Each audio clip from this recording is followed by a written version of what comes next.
ಮನೆಯ ಮಗಳಿವಳು ನಮ್ಮ ಪುಣ್ಯವತಿ.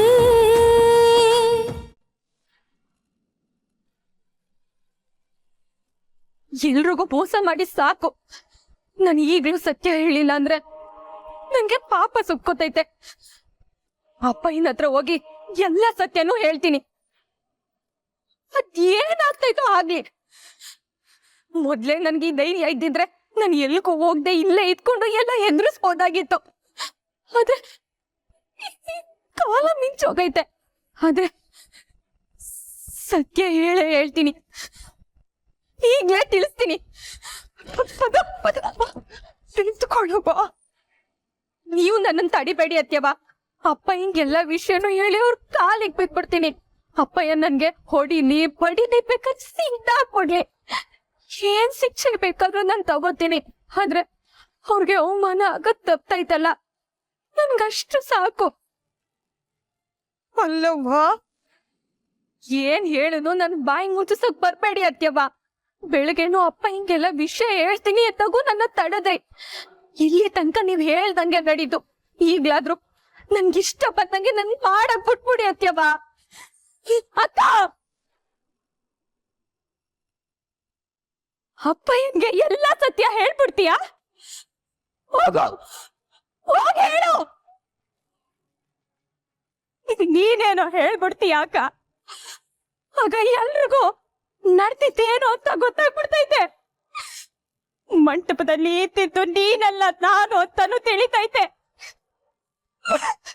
ತಾಳಿ ಬಿದ್ದಿದ್ದು ನಿನ್ನ ಕುತ್ತಿಗೆಗಲ್ಲ, ನನ್ನ ಕುತ್ತಿಗೆಗೆ ಅನ್ನೋ ಸತ್ಯನೂ ಆಚೆ ಬರ್ತೈತೆ.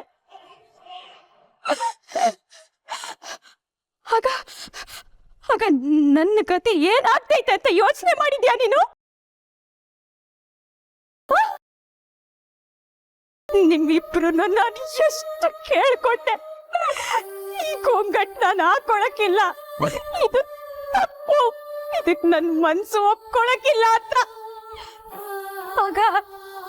ಆಗ ನೀನೇನು ಮಾತೆ ಆಡ್ಲಿಲ್ವಲ್ಲ ಅಕ್ಕ?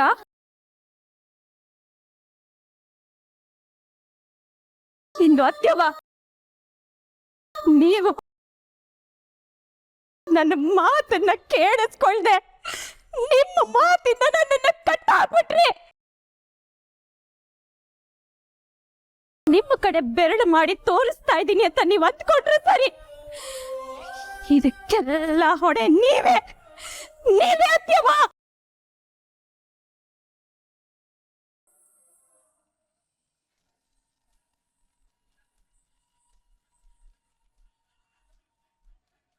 ಜನಾರ್ದನ್, ಏನ್ ಗೊತ್ತಾ, ಅಕ್ಕನ್ ಮದ್ವೆಲಿ ತಂಗಿ ಇಲ್ದಿರೋದು ವಿಚಿತ್ರ ಅಲ್ವಾ? ಹ್ಞೂ ಚಿಕ್ಕಮ್ಮ, ನನ್ಗೂ ಹಾಗೆ ಅನ್ಸುತ್ತೆ. ಹಾ, ಆ ಊರ್ವಶಿ ಹೇಳೋದು ನಂಬೋದಕ್ಕೆ ಆಗ್ತಾ ಇಲ್ಲ. ವಿಷಯ ಏನೋ ಇದೆ. ಏನೋ ಗೊತ್ತಿಲ್ಲ ಚಿಕ್ಕಮ್ಮ.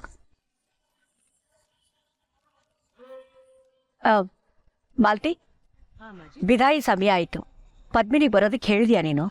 ಯಾಕಂದ್ರೆ ನಾವು ಆದಷ್ಟು ಬೇಗ ಹೊರಡಬೇಕು, ಲೇಟ್ ಆಗತ್ತೆ. ಹೇಳಿದೀನಿ ಅಮ್ಮಾಜಿ. ಆಮೇಲೆ ನಾನು ಇವರು ಮತ್ತೆ ಜನಾರ್ದನ್ ಮೊದ್ಲೇ ಮನೆಗೆ ಹೋಗಿ ಮದುಮಗಳನ್ನ ಮನೆ ತುಂಬಿಸ್ಕೊಳ್ಳೋ ಶಾಸ್ತ್ರಕ್ಕೆ ಎಲ್ಲ ರೆಡಿ ಮಾಡ್ಕೋತೀವಿ.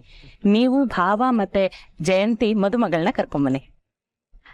ಪದ್ಮಿನಿ ರೆಡಿ ಆಗಿದ್ದಾಳೋ ಇಲ್ವೋ? ಅವಳಂತೂ ತುಂಬಾ ಸುಸ್ತಾಗಿ ಹೋಗಿದ್ಲು. ಏನೇ ಆದ್ರೂ ನಂದನ್, ಮಾಡ್ಬೇಕಾದ ಶಾಸ್ತ್ರಗಳಂತೂ ಮಾಡ್ಲೇಬೇಕು. ಮಾಲ್ತಿ, ಪದ್ಮಿನಿ ರೆಡಿ ಆಗಿದ್ದಾಳೋ ಇಲ್ವೋ ನೋಡ್ಬಿಟ್ಟು ಕರ್ಕೊಂಡ್ ಬಾ. ಹಾ ಅಮ್ಮಾಜಿ. ಅದಕ್ಕೆ ಒಂದ್ ನಿಮಿಷ.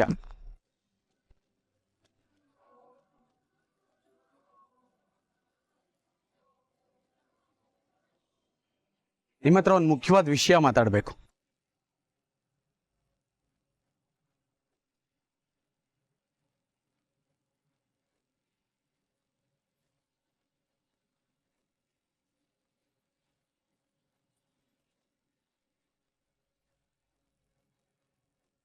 ನಾವು ಪದ್ಮಿನಿನ ಮನೆ ತುಂಬಿಸ್ಕೊಳಕ್ಕಾಗಲ್ಲ ಅಮ್ಮಾಜಿ. ಎಲ್ಲಾ ಶಾಸ್ತ್ರಗಳನ್ನು ಇಲ್ಲಿಗೆ ನಿಲ್ಲಿಸ್ಬೇಕು.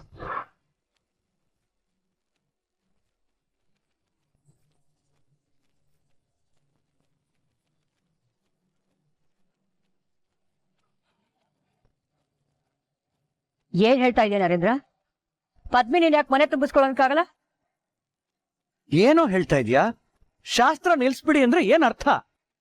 ಏನಾಯ್ತು ಚಿಕ್ಕಪ್ಪ? ಅಯ್ಯಯ್ಯೋ, ಇವ್ರು ಯಾಕೆ ಹಿಂಗೆಲ್ಲ ಹೇಳ್ತಾ ಇದ್ದಾರೆ? ಏನು ಆಗಕ್ಕಿಲ್ಲ, ಏನು ಆಗಕ್ಕಿಲ್ಲ ಅಂತ ಹೇಳಿ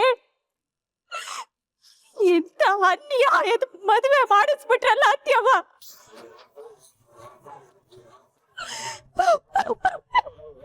ಯಾಕೆ ಹೀಗ್ ಮಾಡಿದ್ರಿ? ಯಾಕತ್ಯವ ಹೀಗ್ ಮಾಡಿದ್ರಿ? ಯಾಕೆ ಹೀಗ್ ಮಾಡಿದ್ರಿ? ಅಪ್ಪ ಎನ್ ಪ್ರಾಣ, ಅಕ್ಕ ಜೀವನ ಎರಡು ನನ್ ಕೈನಾಗೈತೆ ಅಂತ ಹೇಳಿ ನನ್ನಿಂದ ಇಂಥ ಕೆಲಸ ಮಾಡ್ಸಿದ್ರಲ್ಲ, ಈಗ ನನ್ನ ಜೀವನ ಏನಾಗ್ತೈತತ್ಯವ? ಮಾತಾಡಿ ಮಾತಾಡಿ. ನೀನೇ ತಾನೇ ಹೇಳಿದ್ದು ಏನು ಅನಾಹುತ ಆಗಕ್ ಬಿಡಕ್ಕಿಲ್ಲ, ನಿನ್ನ ಮಂಟಪಕ್ಕೆ ಹೋಗಕ್ ಬಿಡಕ್ಕಿಲ್ಲ ಅಂತ ಹೇಳಿ ನನ್ನ ಒಬ್ಬಣ್ಣೆ ಬಿಟ್ಬಿಟ್ಟು ಹೊಂಟೋದ್ರಲ್ಲ. ಅವ ಬಂದು ನನ್ನ ಮಂಟಪಕ್ಕೆ ಕರ್ಕೊಂಡು ಹೋಗ್ಬಿಟ್ರು. ತಾಳು ಬಿಡುವಾಗ ನೀವು ಬಂತಾಡಿದ್ರ ಅತ್ಯವ, ನನ್ನನ್ನ ನೀವು ಬಂತಾಡಿದ್ರ. ಈಗ ನಾನೇನ್ ಮಾಡ್ಲಿ? ಈಗ ನಾನೇನ್ ಮಾಡ್ಲಿ? ತಾಳಿನ ಏನ್ ಮಾಡ್ಲಿ?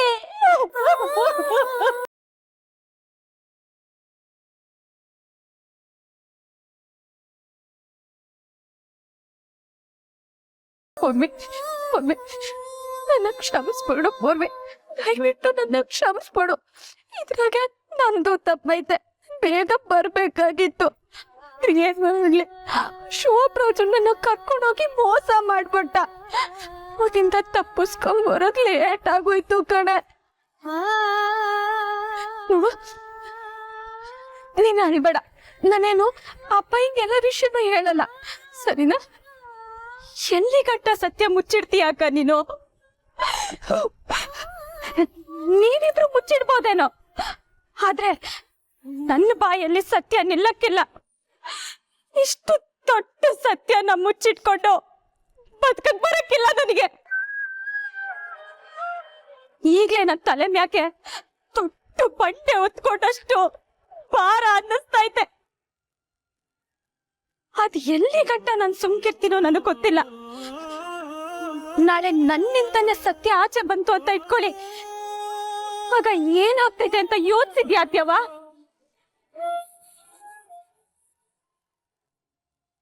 ಅಪ್ಪ ಏನ್ ಮರ್ಯಾದೆಗೋಸ್ಕರ ತುಟ್ಟಿಸ್ಕೊಂಡು ಡ್ಯಾನ್ಸ್ ಮಾಡಿದ್ ನಿನ್ನ ಪರಿಸ್ಥಿತಿನೂ ಎಲ್ರು ಅರ್ಥ ಮಾಡ್ಕೋತಾರೆ. ಅಕ್ಕನ ಬದ್ಲಾಗಿ ತಂಗಿಗೆ ಗೋಂಕಟ್ಟಾಕಿ ಕೂರ್ಸಿ ನಿಮ್ ಪರಿಸ್ಥಿತಿನೂ ಎಲ್ರು ಅರ್ಥ ಮಾಡ್ಕೋತಾರೆ. ಆದ್ರೆ ಅವರು ತಾಳಿ ಕಟ್ಟೋವಾಗ ಒಂದು ಮಾತು ಆಡದೆ ತಾಳಿ ಕಟ್ಟಿಸ್ಕೊಟ್ಟಲ್ಲ.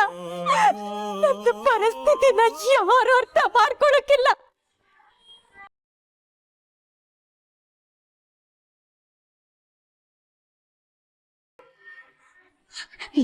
ಎಲ್ಲರ ಕಣ್ಣಾಗೆ ನಾನ್ ತಪ್ಪು ಮಾಡ್ದೆ ಅಂತ ಅನ್ನಿಸ್ತೈತೆ.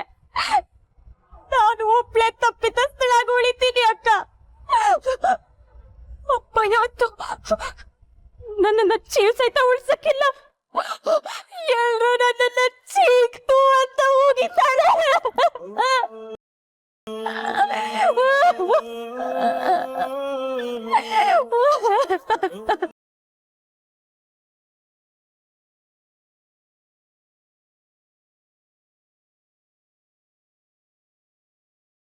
ನರೇಂದ್ರ, ಏನಾಯ್ತು? ಯಾಕೆ ಹೀಗೆ ಹೇಳ್ತಾ ಇದ್ದೀರಾ? ನರೇಂದ್ರ, ವಿಷಯ ಏನು ಅಂತ ಪೂರ್ತಿಯಾಗಿ ಹೇಳು. ಹೀಗಿದ್ದಕ್ಕಿದ್ದ ಹಾಗೆ ಬಂದು ಶಾಸ್ತ್ರಗಳನ್ನ ನಿಲ್ಸಿ ಅಂತಂದ್ರೆ ನಮಗೇನು ಅರ್ಥ ಆಗಲ್ಲ.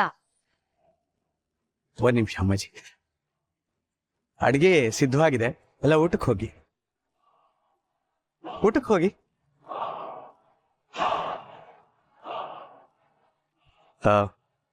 ಅಮ್ಮಾಜಿ, ಅಯ್ಯೋ ದೇವ್ರೆ, ಹಂಗಿದ್ರೆ ಇವ್ರಿಗೆ ನಂದನನ್ನ ತಾಳಿ ಕಟ್ಟಿದ ಪದ್ಮಿನಿಗಲ್ಲ, ಪೂರ್ವಿಗೆ ಅಂತ ಗೊತ್ತಾಗೋಯ್ತಾ?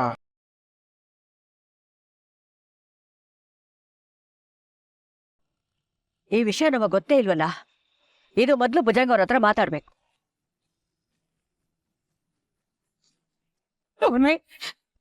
ಕ್ಷಮಿಸ್ಕೊಡು ಅಂತ ಕೇಳಕ್ಕೂ ನನಗ್ ಬಾಯೇ ಬರ್ತಿಲ್ಲ ಕಣೆ. ಆದ್ರೆ ಇನ್ನಷ್ಟೇ ನೋವು ದುಃಖ ನನಗೂ ಆಗೈತೆ. ನನಗೆ ಈ ಸತ್ಯನ ಅರ್ಕಿಸ್ಕೊಳಕ್ಕೆ ಆಗ್ತಿಲ್ಲ ಕಣೆ.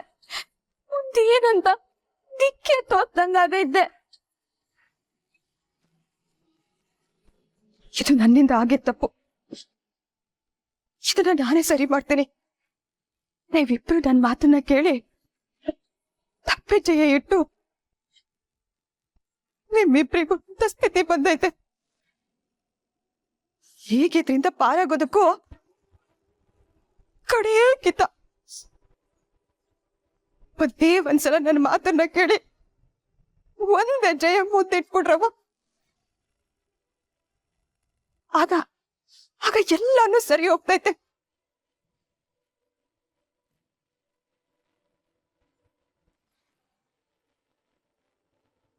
ಆಗ್ಲೇ ಪದ್ಮಿನಿ ಬಟ್ಟೆ ಬರೆ ಎಲ್ಲಾನು ತೆಗೆದು ನಿನಗ್ ಹಾಕಿದ್ದೆ. ಈಗ ನಿನ್ನಿಂದ ಎಲ್ಲಾನು ತೆಗೆದು ಪದ್ಮಿನಿಗೆ ಹಾಕ್ಬಿಡ್ತೀನಿ.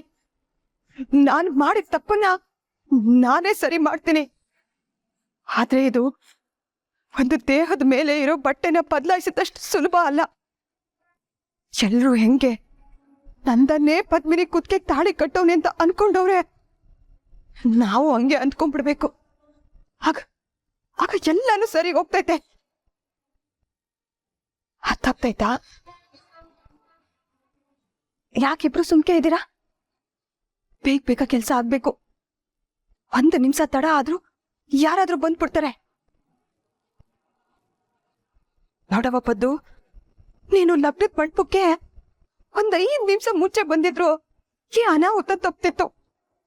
ಈಗ್ಲೂ ಹಂಗೆಯ 5 ನಿಮಿಷ ತಡ ಆದ್ರೂ ಒಂದೇನೋ ಅನಾಹುತ ಆಗೋ ಸಾಧ್ಯತೆ ಐತೆ. ತಡ ಮಾಡ್ಬೇಡ್ರಿ.